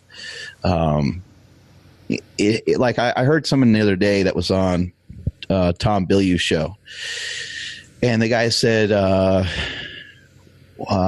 every Sunday, and then like the first of every month, every Sunday, and the first of every single month, no matter what he was doing previously, he had other jobs. Every Sunday and the first of every month, he would write down some of his goals, and then he would write down if he thought he was in alignment with those goals. Now, somebody listening to this right now might be like, what a pain in the ass. Like, that's dumb. Like, it's just, if you're resistant to it, you need to ask yourself why you're resistant to it, because how would it hurt you? How would it hurt you to do that? And so this guy, he had kind of a regular 9-to-5 type job. He wrote out all this stuff, and now he's, just similar story that you hear with a lot of other people. He's very successful nowadays. He teaches other people how to be successful. And you're going to have to figure out, like, where can you carve out time to move towards, whatever goal it is you have. If you're trying to start a business, you have to be tunnel vision on it. Some of the things that you love doing, you'll have to ditch them. Some of the hanging out with your buddies, playing pool or golfing or, whatever, like those things are great. And it's nice to have some recreational time. It's nice to have some downtime, but more than likely you're going to have to start to chop out some of that stuff out of your life for a while. Yeah. That's real. Yeah. And then, so as far as like timeline and stuff, Nsima, you were talking more about like physique and stuff, right? Yeah, no. I was just mentioning earlier, like, you know, our buddy Tom, I think, Mark, you were helping him with his transformation. He's been doing carnivore, and he's dropped like 40 something pounds in what, 16 weeks, 12 weeks? Yeah. Not very long. Yeah. Yeah. So when somebody like, I find it like, it's really cool. And I know some people who can drop weight that quickly, but a lot of people will look at that and be like, why am I not dropping weight that fast? I'm doing carnivore. Why is it taking me so long to just lose 10 or 15 pounds? And, you know, Tom, like, he has experience cutting, like he's done wrestling cutting. He has a lot of experience cutting weight, and cutting weight's a pretty easy thing for him. But for a lot of people, you know, it's going to take you longer than 8 weeks, 12 weeks, whatever. It's going to take you a while. And I think that that somehow we need to kind of look at those goals. Like, we don't want to have to slow it down and make it take too long. But if it is taking a little while, it's taking us a while to get used to dieting, used to working out. You got to be patient with yourself and just consistent with the whole process of what you're doing, rather than, you know, getting frustrated and stopping because you don't feel like it's working. Mm-hmm. Yeah. Like I said before we started recording, like, I had a successful cut, and I still did have a hard time understanding how long something like this is supposed to take, you know, for like my next cut or just for my next whatever, just to kind of get back to feeling a little bit more confident with my shirt off again. You know, like, I don't know how long that's supposed to take. Yeah, it'll probably take about half the amount of time that it took the first time around, especially because you're not really, like, what's your body weight in comparison to where you started your cut last time? So the goal, if you guys remember, so I got down to 170 when we had Mike Israel. The goal was to get up to 185 by June. I got up to about 183, and then this morning I'm at 178. So 8 pounds over when I was at my leanest. Mm-hmm. Yeah, so that's where I'm at right now. The work capacity has gone down a lot. You know, the quarantine, it messed with me quite a bit as far as like getting volume in for training and stuff. And then also when I was cutting, I was doing a lot more cardio, and a lot more meaning 3 times a week, versus now where I'm trying my best to do yoga and then get on the treadmill here, which is fine, but it's not the step mill. Like, the Stairmaster for me is like the ultimate. Like, I love doing, I wouldn't say I love it. I really, if I have one form of cardio, that's what I would rather it be over anything else. So there's a lot of differences there. There's like a lot of variables that have changed. So yeah, so like I said, it's confusing to me, even if it was the exact same, let alone certain things being different. Well, I mean, what are your goals right now, man? I'm just curious. Like, are you trying to gain muscle, or do you want to get lean again? Like, what are you trying to do? Yeah, I want to get lean again. I feel like when I was down at 170, I was depleted quite a bit. I didn't feel terrible. Mm-hmm. As a matter of fact, my back felt its absolute best when I was down that lean.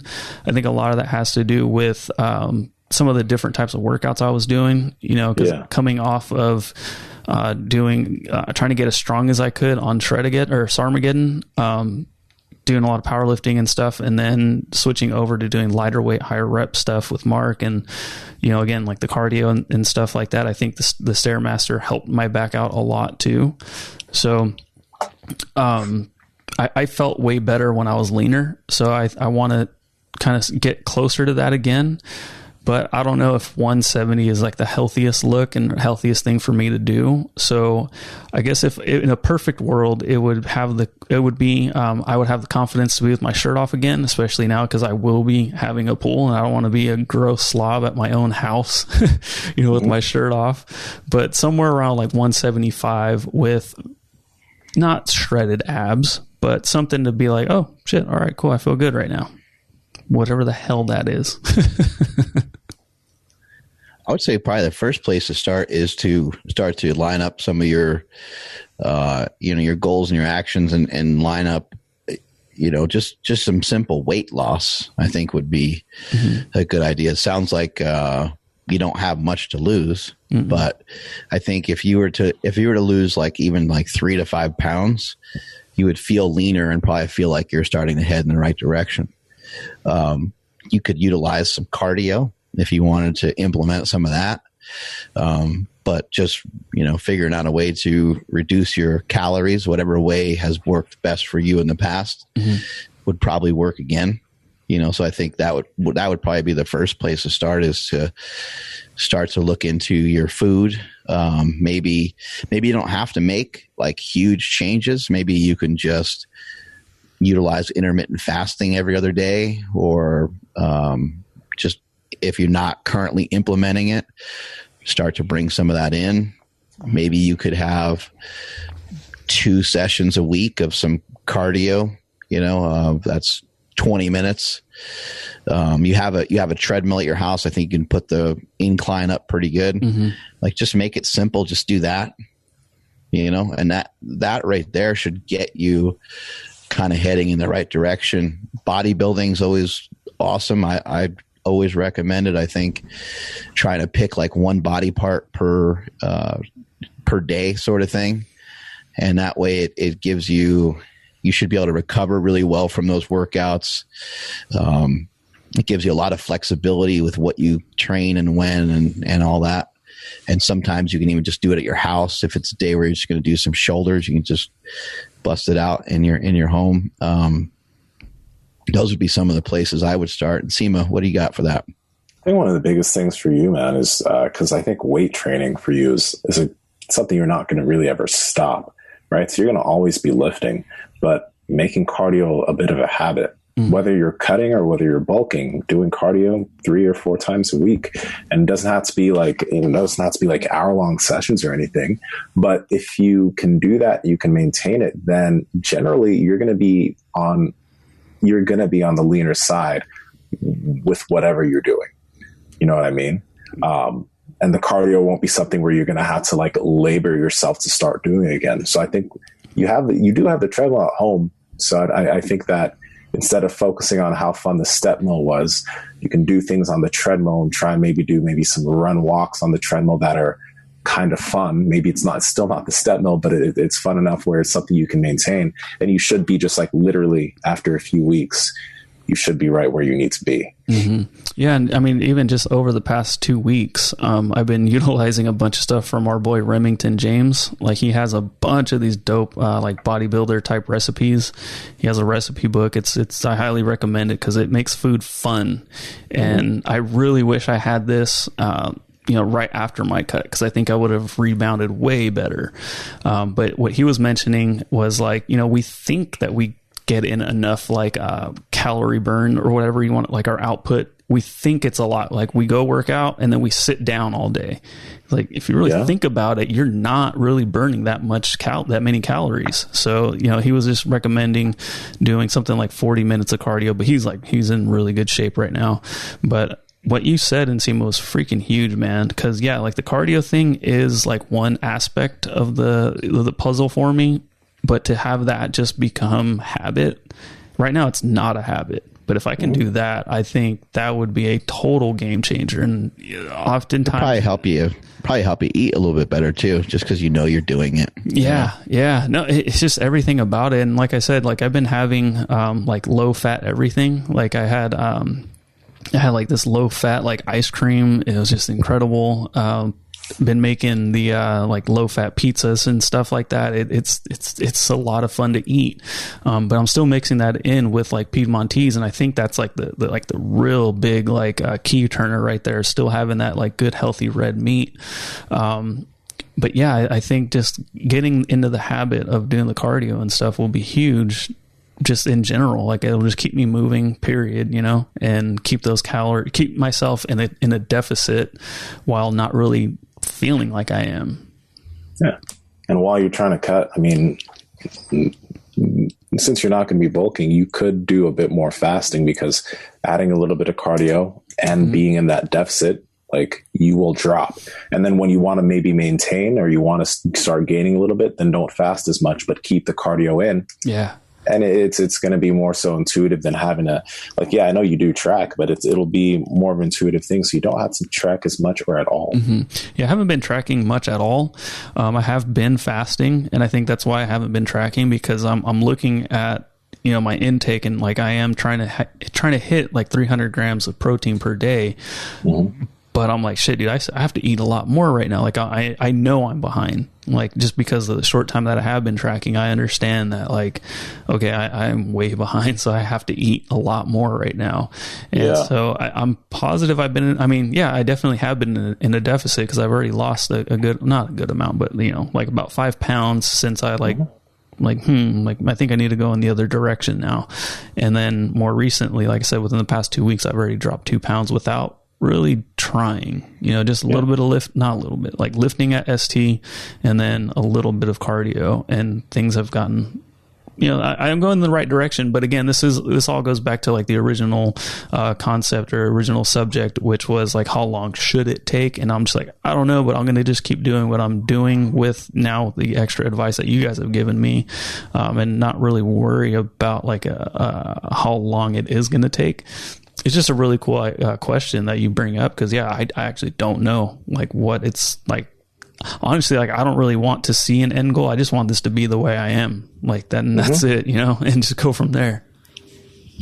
Yeah, what you said there is going to make it super easy if you can just build the habits of doing those things and just give it some time, make changes that Mark mentions to you and whatever, and just get there. Yeah, and just what we said earlier about repeating yourself. Repeat. Just keep that in the front of your mind, that you said you want to just feel more comfortable with your shirt off. So whatever that felt like to take your shirt off a while back when you were a little leaner, that's kind of all you're looking for. And so, what are the 3 to 5 things that will help get you there? Sounds like we got, some answers to it. Increasing some of your cardio, making your cardio a habit. Maybe just being a little bit more mindful of your calories, just so you kind of keeping an eye on it. Maybe mix in a little bit of intermittent fasting. Maybe just, kick it up a notch a little bit with the lifting. Seems like you are lifting. Seems like you've been consistent with it. So probably not even anything to really change there. But there you go. Looks like you have a path, and then maybe even like, since you've mentioned body weight, maybe you have a goal. I think the only reason why I mentioned body weight, which I think it should kind of be irrelevant, but I like the goal of body weight seems to make it a little easier to keep yourself on point with the overall amount of food you're consuming. So if you don't see yourself going down the scale, then you know that something's just a little off with your food, because the likelihood that you're like gaining muscle at some rapid rate is probably not great. And normally when you just start a diet, there should be some initial weight loss, and then you might plateau and you might not lose weight, but you might continue to get a little bit leaner, look better, or even just feel better. So yeah, man, I think you got a recipe to go kick some ass. Yeah. And I mean, I've seen you do this to other people where they already kind of know the answer, but they're just waiting for you to say it. And I mean, this is kind of like a good therapy session for me, on probably the best Saturday School episode we've ever did. It was just released this Saturday. You had mentioned like, hey, if you post a picture of yourself with abs and then all of a sudden somebody sees you and you don't have abs anymore, or they ask you about it, you're like, oh yeah, no, not so much anymore. I'm like, at me next time, man. But that's how I felt. I was just like, I don't want to say I didn't feel like a fraud or anything, but I was just like, fuck, dude, like I worked so hard, like let's get back there. But then like, just do it not the right way, but like a healthier way to where I can maintain it this time, instead of just like a super just vicious cut and then, a vicious rebound.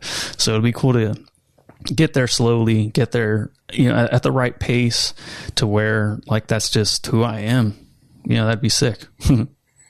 I think you're being a little hard on yourself in terms of your rebound, though, because you didn't have a vicious rebound. Like, okay, you gained some weight back, but you didn't get crazy out of shape. You're in better shape, I think, right now than when you started, right? Or am I wrong? No, yeah so no, bro, you didn't have a vicious rebound. You're gonna be fine. We are our biggest critic, so I'll just that's all it is. Yeah. All right, man, take us on out of here. Thank you, everybody, for checking out today's episode. Sincerely appreciate it. If you guys liked it, please share it with a friend. For more information on Piedmontese beef, check the YouTube and Facebook description, as well as the podcast show notes. Please make sure you're following the podcast at Mark Bell's Power Project on Instagram, at MB Power Project on Twitter. We've been posting a bunch of stuff about Saturday school, so please, if you guys can, it's a different format. It's usually just me asking Mark a question, or whatever. Like, we get questions from employees and from fans. So what I like to say is it's the people asking the people's coach a question, and then he kind of rants for a good amount of time. But this weekend we had probably our best one, so I highly recommend you guys go back and check that out. Same YouTube channel, same Facebook, same podcast feed. Just check it out. It's just called Mark Bell Saturday School. So please check that out. My Instagram is at I am Andrew Z. Nsima, if people want to get in touch with you, how can they do so? Nsima Inyang on Instagram and YouTube, Nsima Inyang on TikTok and Twitter. Mark? At Mark Smelly Bell on YouTube, Instagram, and Twitter. Appreciate all the fans that are checking out the YouTube channel. I think we're up to 28,000 peeps over there. Appreciate it. Been some really good support, and the likes have been just on fire. It's been a lot of likes and not as many haters. And so I appreciate it. Thank you guys for watching. I'm sharing information about intermittent fasting, some of the stuff we shared on the show. I talk about business. I talk about all kinds of different stuff. Occasionally I'll throw a workout up on there here and there. So go check that stuff out. Strength is never weakness. Weakness is never strength. Catch y'all later. Power Project crew, thank you again for checking out today's episode. We sincerely appreciate it. Right now, we want to give the biggest shout out to our homie. I won't say his name just because I don't know if he's okay with that, but I will just say his iTunes handle is the exact same thing as his Instagram handle. So that's who this guy is. And I say handle, and I had a hard time with that because I'm so old school. I still call it a screen name. Every time I say that, some young Gen Z or whatever they're called points it out and makes fun of me. So hey, that's what I grew up on. Anyways, this review comes from our homie Be More Fit 2020. Really good friend of the podcast, friend of Super Training. He trains there weekly, so it's really cool that he took the time out of his day to do this for us. Be More Fit says, life-changing show. Quote, I can wholeheartedly say that the Power Project has changed my life. Mark, Andrew, Nsima, and all the awesome guests provide so much knowledge and insight on such a broad spectrum of topics that anyone from any walk of life can find value in this content. Mark inspired me to, quote, do more, be more, and now I'm writing a book, working on a startup company, and continuing to improve my health, down 115 pounds. Andrew encouraged me to come to Super Training Gym, literally told me on the podcast live chat to get my ass down there and train. And because of that positive and inviting attitude, I now train at ST, and I have made some great friends along with my gains. I consistently find the answers I'm looking for on this show, and sometimes they're for questions I wouldn't have even thought of asking. These guys go in depth on life from a perspective that is very relatable. Grab your headphones and your notepads and be ready to be better from tuning in. Thank you, Mark and crew, for everything. Thank you, man. Sincerely appreciate that. For some reason, whenever like your friends check in on what you're doing, they tend to like kind of sit back and just be like, oh yeah, I know them and blah, blah, blah. But here's our homie Be More Fit 2020 giving us a shout out. Something he didn't have to do, but sincerely appreciate that, brother. So thank you. If you're listening right now, if you'd like to hear your name and a review read on air, please head over to iTunes right now, drop us a rating and a review, and you could hear your name on air just like our homie Be More Fit 2020. Catch you guys on the next one. Peace.